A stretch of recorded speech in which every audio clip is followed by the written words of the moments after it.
Hello and welcome back to my channel. Today I'm going to talk about some exciting January book releases.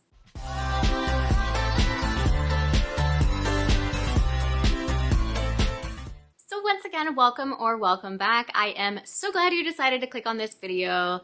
Like I said, today I'm just going to talk about some books coming out in January that I am very excited for, and this was such a hard list to make because there are so many exciting new things coming out in the new year. I actually started prepping for this video with the intention to make it like a first quarter list of books, but there were just way too many. So I was like, okay, I guess this is about to become a new thing that I do every month because there's just too many books that I want to talk about to make this video way too long. I do want to quickly just say thank you for sticking by me with my lack of consistency posting. I went on vacation earlier in the month for my anniversary, and so now I've been working nonstop to kind of like make up for all of the time I took off. And while yes, I can film not in my house, it's just way easier when I'm at home than in a hotel room.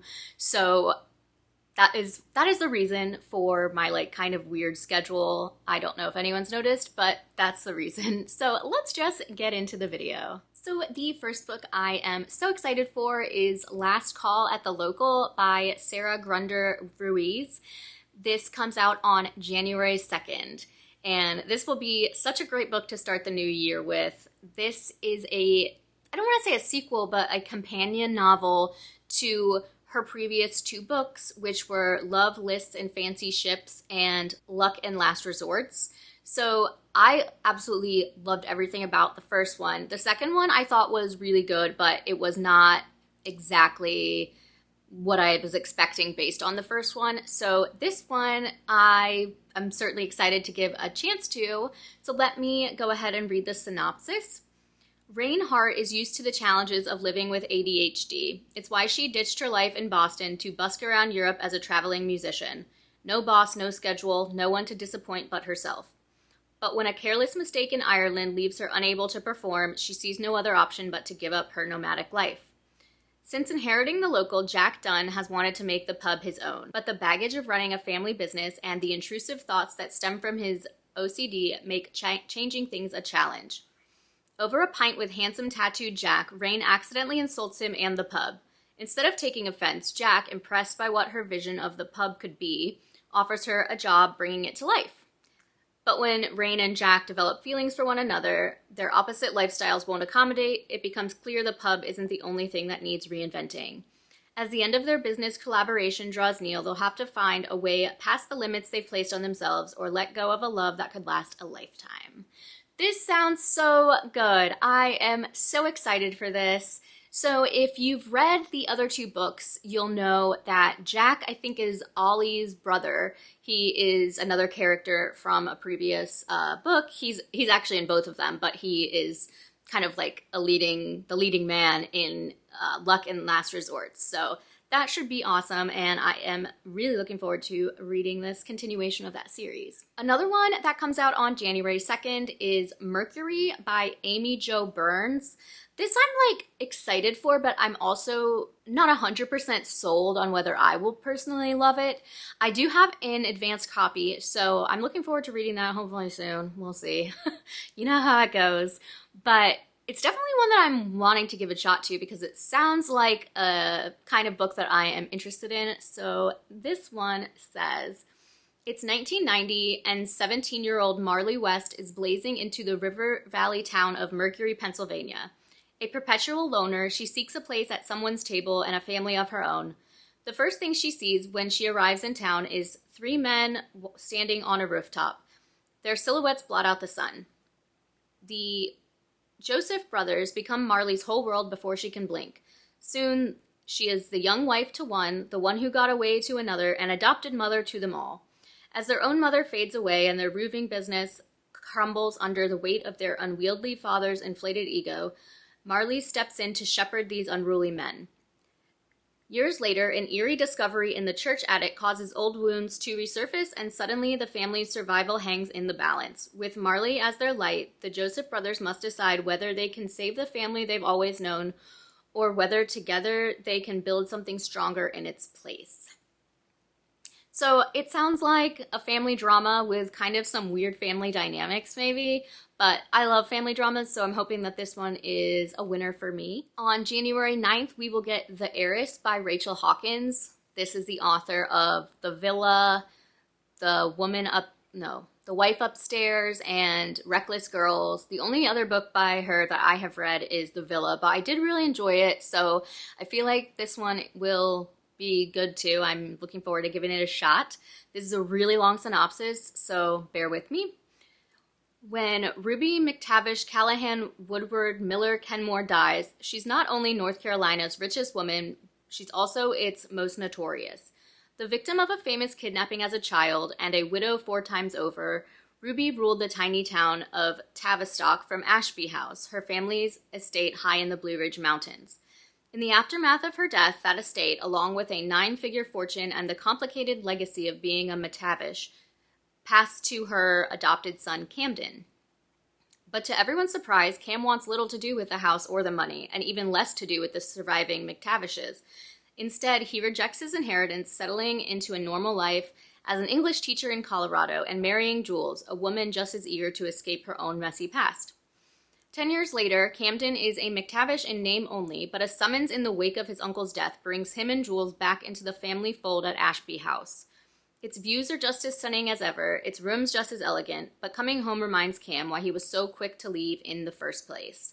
Jules, however, has other ideas, and the more she learns about Cam's estranged family and the twisted secrets they keep, the more determined she is for her husband to claim everything Ruby once intended for him to have. Ruby's plans were always more complicated than they appeared. As Ashby House tightens its grip on Jules and Camden, questions about the famous heiress come to light. Was there any truth to the persistent rumors following her disappearance as a girl? What really happened to those 4 husbands who all died under mysterious circumstances? And why did she adopt Cam in the first place? Soon, Jules and Cam realize that an inheritance can entail far more than what's written in a will, and that the bonds of family stretch far beyond the grave. I'm interested. I like it. It has my attention.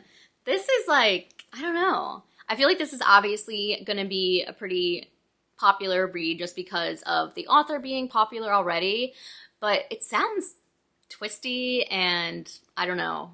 I rich people problems books, like I love that kind of stuff, so I haven't read too many of them where it's like old money sort of talking, but I definitely will look forward to reading this when it comes out on January 9th. A book that I just found out about is called True North by Andrew J. Graff, and this comes out on January 16th. I actually hadn't heard of this one until literally yesterday when I was putting this list together, so maybe you haven't heard of it either, but it sounds really good. This is the author's second novel, but I think he's written a bunch of like short stories and articles and stuff. So definitely, got some experience on that front, but I just hadn't heard of this before, but it sounds really interesting. As the summer of 1993 begins, Sam and Swami Brecht roll into town with a 26-foot Winnebago camper van, their 3 young kids, and the deed to Woodchuck Rafting Company. Sam and Swami met as young adventurous river guides, but a decade later, find themselves weighed down by money worries and the demands of adulthood. The town of Thunderwater in Wisconsin's Northwoods could be the fresh start their marriage needs. But Woodchuck, once the property of Sam's eccentric uncle, has seen better days and will need a serious overhaul if it is going to stand a chance at survival. Soon, Sam and Swami learn that they are not the only ones looking for a change and profit on the river. A competing rafting outfit, clashing raft guides, stubborn townsfolk, and an exploratory mining company begin to threaten their tenuous livelihood. Then nature intervenes in the form of historic floods throughout the Midwest. Amid tumultuous currents both on and off the river, Sam and Swami struggle to maintain the new life they've built. Before the summer draws to a close, the Brechts must learn to face the floodwaters together in order to create a sustainable future for their family, the town, and the pristine river from which it all flows. That sounds really good. I like this kind of like vibe of stuff being set in like the 90s, although it does make me feel confused, like, is this now historical fiction? Because I don't love that. But I think it sounds pretty unique. I love books of kind of like social survival. Is that a thing? Like a survival story, but more about like functioning in society and getting by, like, as opposed to literally surviving in the wild or whatever. So yeah, I think that sounds really good, and I will be pre-ordering it. Also on January 16th is Only If You're Lucky by Stacey Willingham.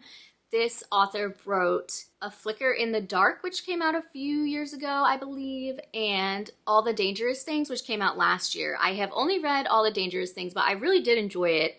It is like a kidnapping type thriller, but I really liked it, and so I am looking forward to reading this one too. The synopsis is as follows.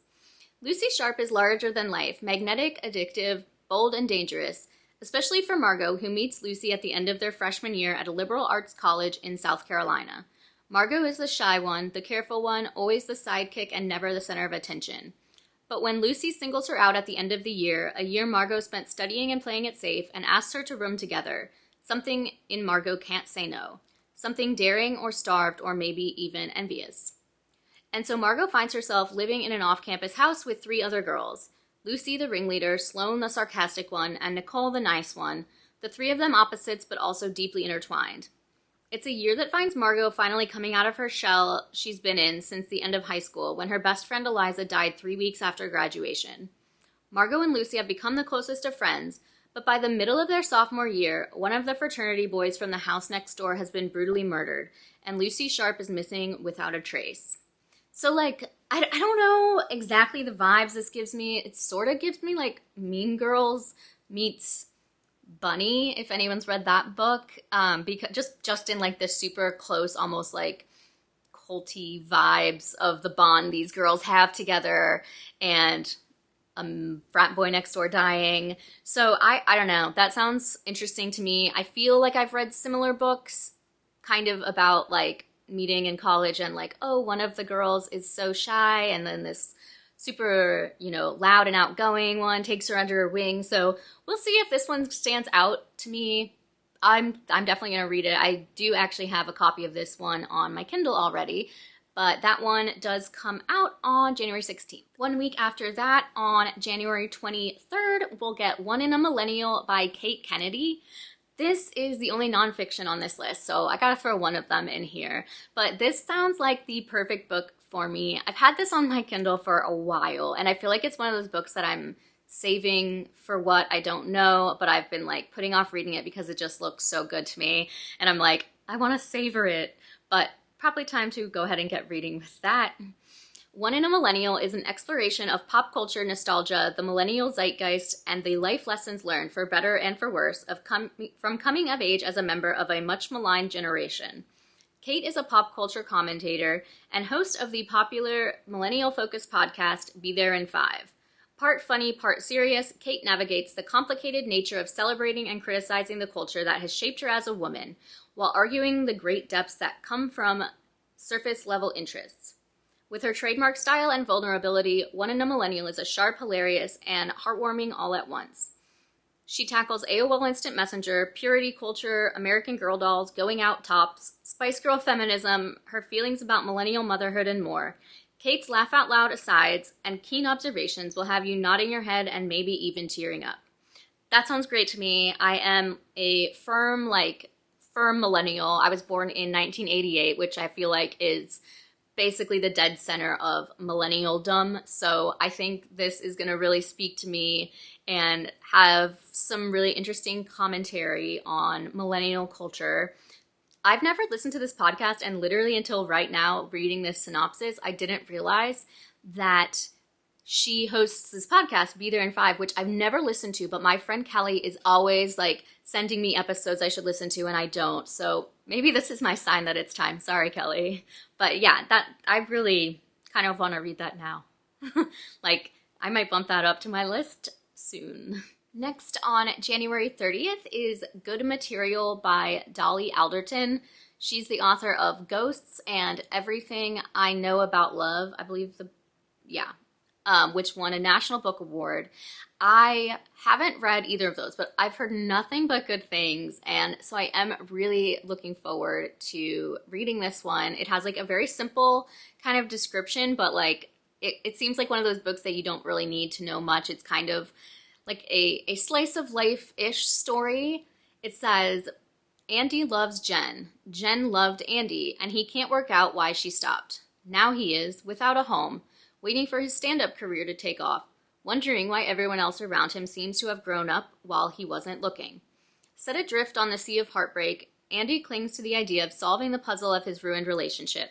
Because if he can find the answer to that, then maybe Jen can find her way back to him. But Andy still has a lot to learn, not least his ex-girlfriend's side of the story. So I think that sounds awesome. I always love kind of reading, not necessarily romances, but books where we're getting one side of things and then perhaps seeing another will completely change the way the first looks. So I think this sounds great. I am looking forward to reading it, and the cover is so cute. I really like the colors, and I would buy this book just for that alone, but hopefully it will also be a great read. And lastly, also on January 30th is Canadian Boyfriend by Jenny Holiday. Now, this is not necessarily a type of book that I generally go for. I'm not a big romance reader, but it did sound like a funny kind of concept, and I don't know, it might be worth a read for somebody. I don't know if I'll read it, but it does sound fun. Once upon a time, teenage Aurora Evans met a hockey player at the Mall of America. He was from Canada, and soon he was the perfect fake boyfriend, a get-out-of-jail-free card for all kinds of sticky situations. I can't go to prom. I'm going to be visiting my boyfriend in Canada. He was just what she needed to cover her social awkwardness. He never had to know. It wasn't like she was ever going to see him again. Years later, Aurora is teaching kids dance classes and battling panic and eating disorders, souvenirs from her failed ballet career, when pro hockey player Mike Martin walks in with his daughter. Mike's honesty about his struggles with widowhood helps Aurora confront some of her own demons, and the two forge an unlikely friendship. There's just one problem. Mike is the boy she spent years pretending was her Canadian boyfriend. The longer she keeps her secret, the more she knows it will shatter the trust between them. But to have the life she wants, she needs to tackle the most important thing of all, believing in herself. I kind of don't understand the conflict necessarily because, I mean, that's kind of embarrassing, but I don't feel like that would be a deal breaker for anyone because, like, I did all kinds of dumb stuff in high school, and, like, even if I'm embarrassed to talk about it, I wouldn't, like, that's a different person. That's past Laura. That's, 15, whatever, 20 years ago Laura. So I would just, like, not be that embarrassed, but I don't know. It sounds, I don't know. Like, there's more to it than just the romance. It seems like there's a lot of, like, self-discovery with the main character, and I really enjoy that in books. And I also was a ballet dancer growing up. I was in lots of dance competitions. I did a lot of theater. I majored in dance in college. So it's like anything that there's some sort of dancer involved, I love to read about because it's just feels like a life I know a lot about. So those are just 8 of the many, many books coming out in January that are definitely worth taking a look at. These are just some that I feel like I vibed with, that I think there's a good chance I'll be reading. If you liked this video, give it a thumbs up. If you aren't subscribed, I love it if you would. And happy Thanksgiving if you are in the United States. And I will see you in the next